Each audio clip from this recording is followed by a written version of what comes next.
viewers. This is a special emergency transmission. We hope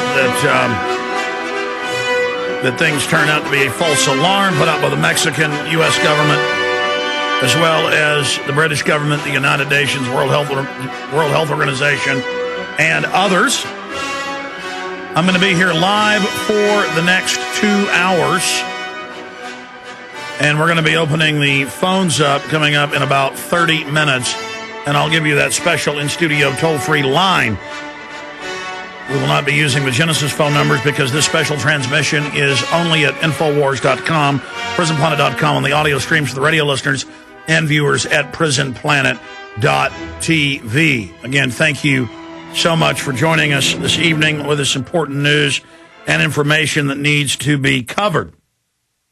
And I will be asking later in the show for callers from Mexico City, South Texas, Kansas, Montreal, Canada, New York, and other areas where this new strain, this hybrid strain of bird flu, swine flu, i.e. pig flu, and human flu, a mixture from Asia, Europe, and North America. It's very rare to have a mutant strain from two different animals that actually can hurt people. And then to have it from 3 different continents and mixed together and being generated from a single nation is really amazing.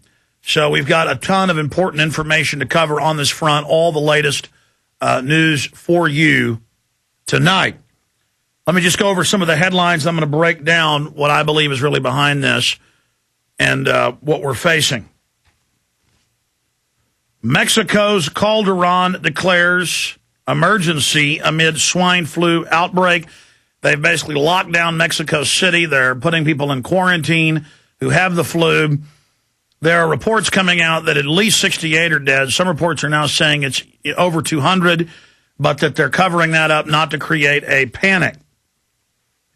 We'll get into that from the BBC as well coming up. Again, Mexico may take more flu control steps, Calderon says, expanding government power. Reuters headline, global flu pandemic fear grows, more U.S. cases. Venture capital firms set to reap rewards of the swine flu outbreak. Again, Mexico may isolate patients with deadly swine flu. Then you read the articles. That's out of the New York Times. They're already doing it. Officials, 8 New York City students probably have swine flu. It's confirmed in Kansas, confirmed in South Texas towns, San Antonio, Texas, confirmed in Canada, in Montreal. So that is some of what is coming up. Headline, deadly flu strain erupts in Mexico, U.S. Now, why is this so important when we have headlines like this one out of MSNBC? New U.S. swine flu cases spread pandemic fears. Why is that so important?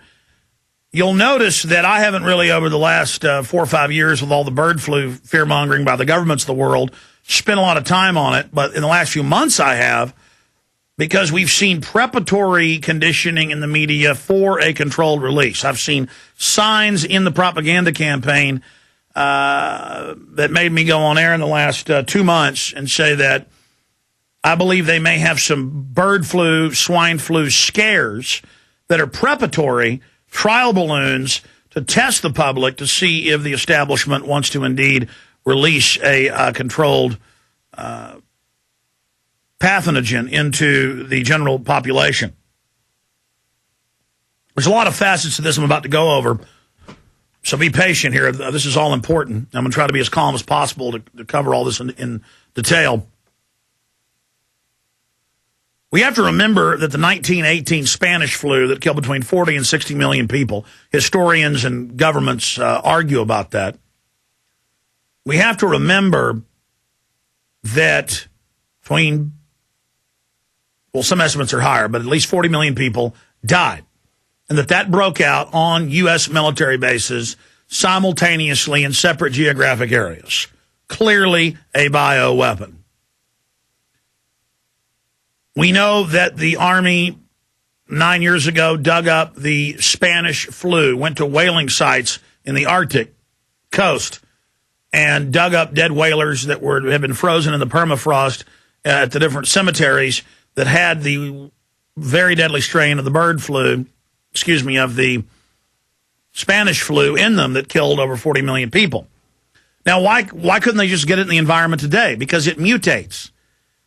Viruses always mutate. They mutate to a point, some of them that become deadly or damaging to humans or other animals that they're attacking if they're zoological. But when you have a really big pandemic, especially, they mutate very, very quickly because there's so much of the virus out there. They're always changing their form. That's why a lot of top scientists have looked at HIV, the virus that supposedly causes AIDS, and have said that it's weaponized because you notice it's been around for 30-plus years now, and it just keeps on killing. It's really just a name for a class of weaponized viruses, and we have the U.S. Patent Office documents on that and the congressional funding. It's the Weaponized Cancer Virus Research Program. They just had the anniversary a few days ago of Dr. Salk's polio vaccine that gave over 200 million Americans the SV40 deadly cancer virus that the government admits has killed millions and millions of people with the formerly rare cancers that are now very, very common that it causes. It's also found in all major sewer supplies of the world, from India to China to the United States, because it is communicable and is continually passed on. But thank God it has mutated and is not as deadly as when it was first given. But sometimes it mutates to not be dangerous. Sometimes it mutated to be more dangerous. A lot of scientists believe in studies that's actually causing a lot of the autoimmune type diseases we're seeing. But that's amongst others. I'm just giving you some background records. Remember Tuskegee and the black men giving them syphilis, letting them spread it to thousands of people, die over 45 years, painful deaths. You know about them nerve gassing U.S. troops and British troops in test, or the foster system grabbing children and radiating them to death.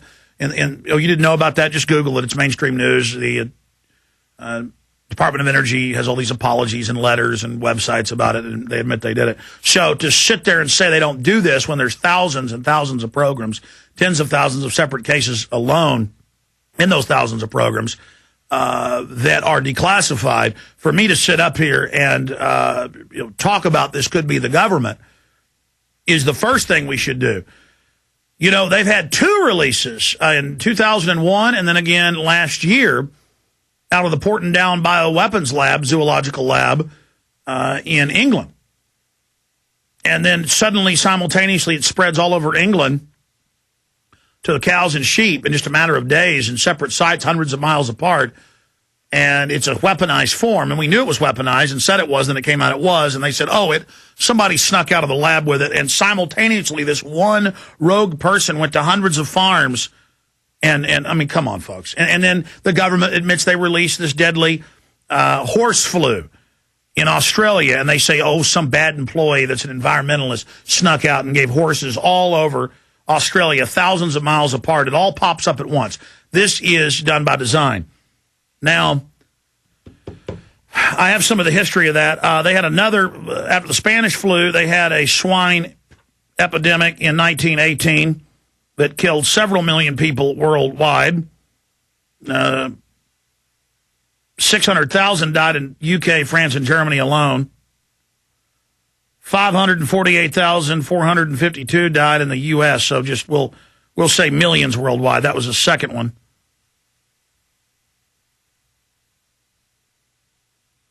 And then it goes on. This is from the encyclopedia. It says another 20 to 50 million, I guess, from that wave. So you've got that going on. So we have to take this very seriously. Now, to be clear, I want to be clear out of the gates here with everyone. I'm just reporting what the news is saying here, and I want to be more clear about this, that this is probably, it's not a false alarm if you're the 68 dead people in Mexico City. And it's not a false alarm if your people being quarantined in South Texas hospitals like San Antonio. In the city of San Antonio, as the AP is reporting. In fact, guys, I was printing that out there earlier, the San Antonio quarantine article, and I forgot to bring it in. Will you ask Aaron to bring that in, Jaron? Thanks. Classic Alex Jones. I've been at home for 5-6 hours a day printing articles, doing research, and then didn't think, looked over at the printer, pulled out this giant stack at 7 when I had to drive into the office,